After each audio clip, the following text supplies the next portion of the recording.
few years ago, Polestar showed us a concept car called the Precept. And it wasn't just a design study, it was a bold statement about the brand's future, a warning shot to other companies that Polestar was well on its way, and people loved it.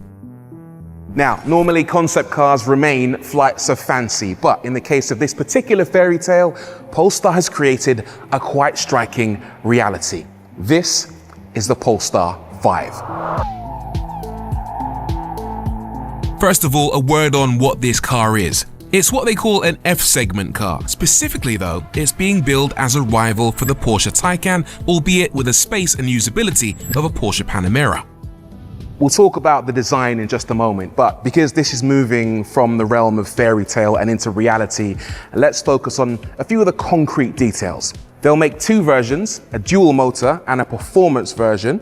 Both will feature a 112 kilowatt-hour battery pack, that's usable capacity. The top version will make 884 horsepower with 0 to 62 in just over 3 seconds, 350 kilowatt DC rapid charging, and pricing will start from 119,000 euros. So, premium.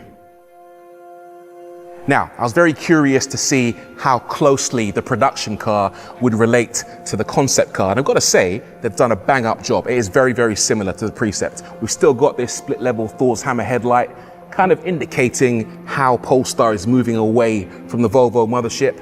We have lost this front wing that was on the Precept, designed to move air over the top of the car.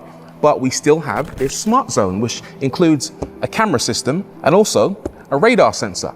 Plus, we've also gained a very, very sizable front trunk.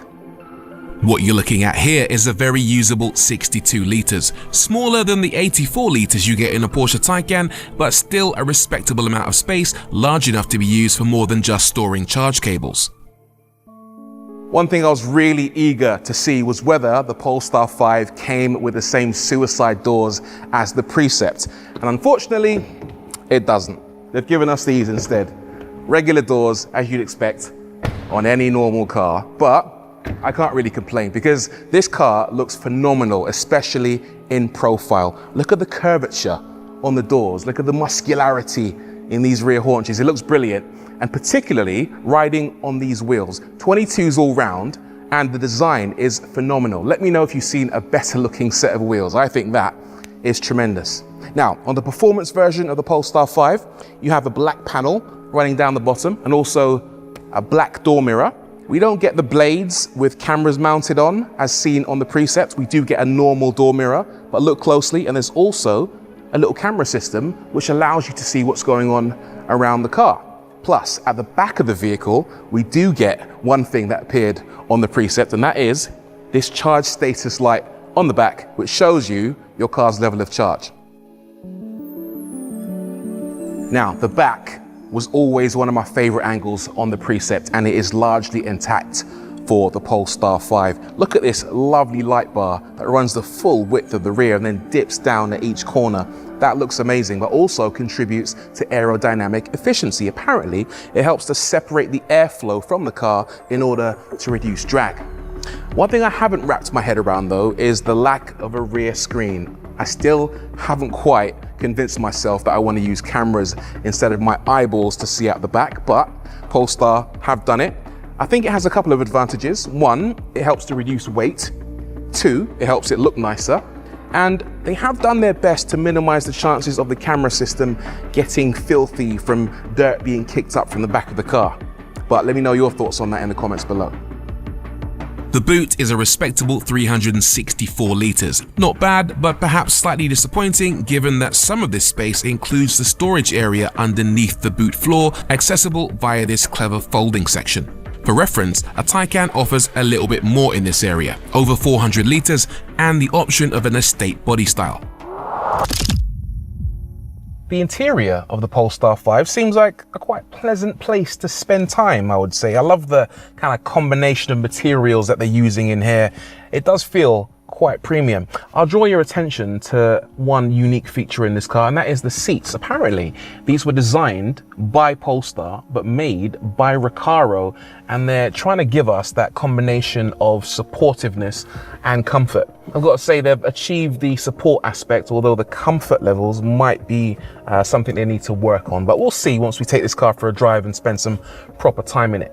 Okay, elsewhere, we've got a nice, big driver focused display on the dashboard with so much going on here. It's obviously very similar to what we've seen in other previous Polestar cars, but they've learned from what they've done in the past, both the good and the bad, and tweaked it specifically for the Polestar 5. That includes tailoring the user experience directly for this vehicle. The steering wheel has also had a little bit of a tweak as well. They say this is now more upright than ever before to give it a bit more of a driver focused feel. And also, the dashboard has been pushed backwards away from the driver to give you a little bit more space and to enhance the feeling of being comfortable in the car. Practicality wise, you're well catered for. You have 2 phone holders on the center console with 1 wireless phone charger and 2 18-watt Type-C USB ports. Plus, down here on the center console, 2 cup holders, and apparently these are deeper than normal in order to avoid the likelihood of tall water bottles blocking the screen. And a floating center console with a bit of storage underneath. And speaking of storage, we've got a lockable center console. So yeah, very nice, very pretty. Seats, we'll see.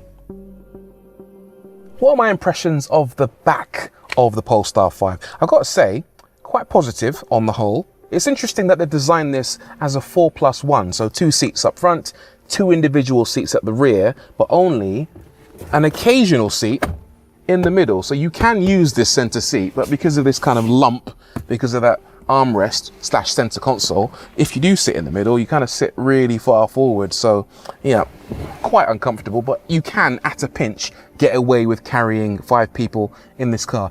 Bit of a shame, I think. Get rid of that, put a normal seat, and then we'd be talking. Okay, the other thing that's very positive is the amount of space in the back. So loads of leg room. That front seat's adjusted for me, and I've still got loads of leg room here.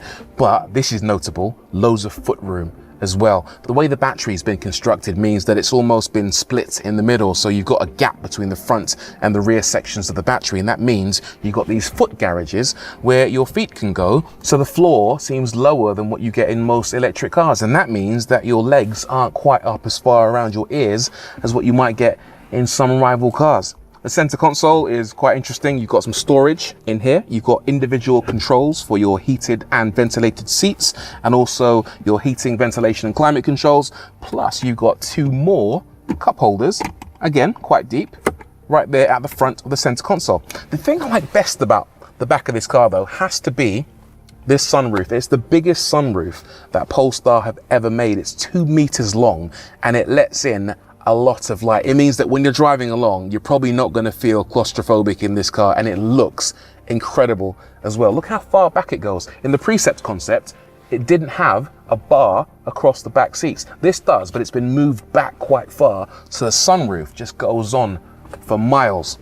My final observation though, these seats, again, made by Recaro, look fantastic, quite supportive, especially for rear seats, but almost too sporty.